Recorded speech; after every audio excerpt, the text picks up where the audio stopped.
আমি বিশ্বজিৎ বিশ্বজিৎ লাইফস্টাইল। তো আজ মশলা পনির বানাচ্ছি। তো কড়া বসিয়ে দিয়েছিলাম, তো এখানে পনির দিয়ে দিলাম কড়ার মধ্যে। পনিরটা ভেজে নেওয়া হচ্ছে। তো গোল্ডেন কালার হয়ে গেল হালকা হালকা। তো প্লেটের মধ্যে তুলে নিলাম। বাকি কড়াইয়ের মধ্যে 1 চামচ ঘি দিয়ে দিলাম।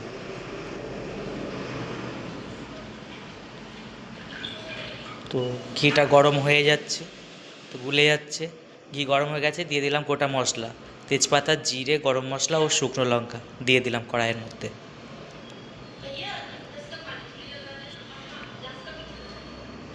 আর পেঁয়াজ কুচি দিয়ে দিলাম, যতটা প্রয়োজন ততটা দিয়ে দিলাম।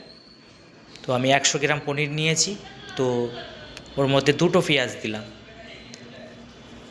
আর টমেটোর কুচি 2টো দিয়ে দিলাম।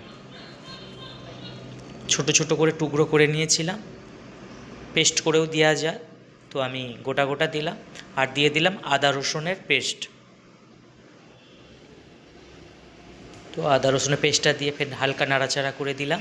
তো হালকা আদা রসুনের গন্ধটা চলে গেল। তো এর মধ্যে দই ফাটানো ছিল, দইয়ের মধ্যে সমস্ত মশলা দেওয়া ছিল, গরম মশলা, হলুদ গুঁড়ো, ধনে গুঁড়ো, জিরে গুঁড়ো, গোলমরিচ গুঁড়ো, আর ছিল কাশ্মীরি লঙ্কা। তো দিয়ে দিলাম সব। তো তার সাথে কসুরি মেথি অ্যাড করে দিলাম, স্বাদ মতন নুন দিয়ে দিলাম। তো তেল ছেড়ে দিচ্ছে হালকা আস্তে আস্তে।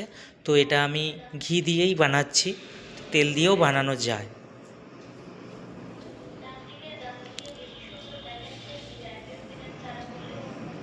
তো পরিমাণ মতন জল দিয়ে দিলাম। তো এটা শুকনো শুকনো বানাবো, সেই কারণে অল্প দিলাম। যে গ্রেভি খেতে চায় বেশি তো দিয়ে দেবে। তো গ্রেভিটা ফুটে উঠেছে, তো ওর মধ্যে দিয়ে দিলাম সমস্ত পনিরগুলো দিয়ে দিলাম। তো পনিরটা দিয়ে হালকা নাড়াচাড়া করে দিলাম। তো কালারটা খুব সুন্দর হয়েছে, লাল লাল। তো ফুটে গেল, আর একবার নাড়াচাড়া করে দিলাম।